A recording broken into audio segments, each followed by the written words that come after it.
C'est une affaire hors norme. On la suit comme un feuilleton, on en attend les rebondissements et on reste ébahi, interdit, stupéfait par ce qui est en train de se passer dans les couloirs du Parlement européen. La décision de Pier Antonio Panrenzi de demander un statut de repenti ajoute encore à cette surprise et à notre stupéfaction. Repenti.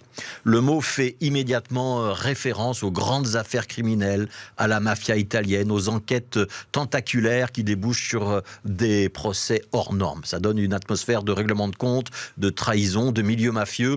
Le repenti, c'est le sommet de l'iceberg, le début de la pelote de laine qui permet aux enquêteurs de tirer sur le fil. Bon, si on laisse le lyrisme et notre imaginaire de côté, Pier Antonio Panzeri a surtout décidé de collaborer avec la justice belge, de dire ce qu'il savait en échange d'une remise de peine, un donnant-donnant qui lui permet de réduire considérablement son passage par la case prison. Panzeri va donc écoper de 5 ans de prison, dont 4 avec sursis, et d'une amende à laquelle il faut ajouter bien sûr la confiscation de l'argent saisi par les enquêteurs. Il restera donc à peu près 1 an en prison, peut-être un peu moins, alors qu'il aurait pu être condamné à une peine qui faisait le double, le triple ou plus encore. Au-delà de cet arrangement, on retiendra surtout qu'avec cet accord passé avec le parquet, il reconnaît sa culpabilité. Il ne conteste pas avoir participé à une opération de corruption. Oui, Panzeri a bien influencé les débats au Parlement européen pour le compte d'États étrangers, en l'occurrence le Qatar et le Maroc, d'après ce que l'on sait aujourd'hui. Pour qu'il y ait corruption, il faut donc un corrupteur et des corrompus. Panzeri reconnaît avoir été le corrupteur. Il faut donc maintenant nécessairement qu'il indique au parquet qui étaient les corrompus. Un premier nom est déjà tombé, celui du Belge Marc Tarabella, accusé par Panzeri d'avoir reçu au moins 120 000 € dans des sacs en papier, des versements de quelques milliers d'euros à chaque fois, a-t-il indiqué aux enquêteurs. Là, la nuance est importante. Il s'agit d'accusations, pas encore d'une vérité juridiquement et définitivement établie. Marc Tarabella a droit à la présomption d'innocence et tout le travail des enquêteurs, maintenant, ça va être donc de prouver les dires de Panzeri, d'obtenir des éléments de preuve matériels, si possible. Mais on voit difficilement comment Marc Tarabella échappera à des poursuites désormais.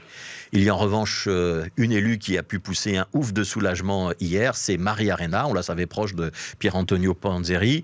Sur le plateau de la RTBF hier soir, l'avocat de Panzeri, Maître Kennes, a en effet tenu à la disculper en disant qu'elle n'avait rien à voir avec cette histoire et que Panzeri n'aurait jamais osé lui proposer un pacte de corruption.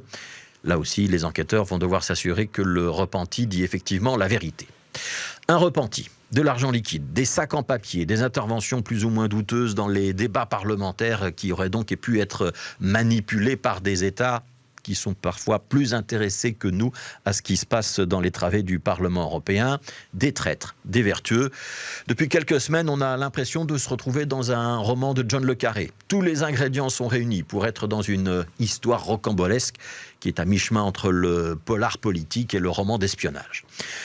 Tout, y compris les moyens hors normes qui ont été mis en œuvre par la justice belge, avec des filatures, des surveillances vidéo, des écoutes téléphoniques. Et le plus étonnant, c'est que cela se retrouve raconté par le menu tous les jours dans la presse. Comme si quelqu'un au cœur de l'enquête avait décidé d'informer l'opinion publique, histoire de protéger l'enquête contre toute tentative d'étouffement, ou histoire de mettre sur la place publique des éléments qui permettent de régler leur compte à l'un ou l'autre politique. Alors c'est salutaire d'un point de vue démocratique. C'est peut-être un peu plus dangereux d'un point de vue de la justice, parce que la culpabilité, c'est un procès qui doit l'établir. Ça ne peut pas se faire par journaux interposés. Et un procès, la justice, ça prend du temps, plus de temps que l'intérêt médiatique, dont tout le monde sait très bien qu'il retombera après quelques semaines.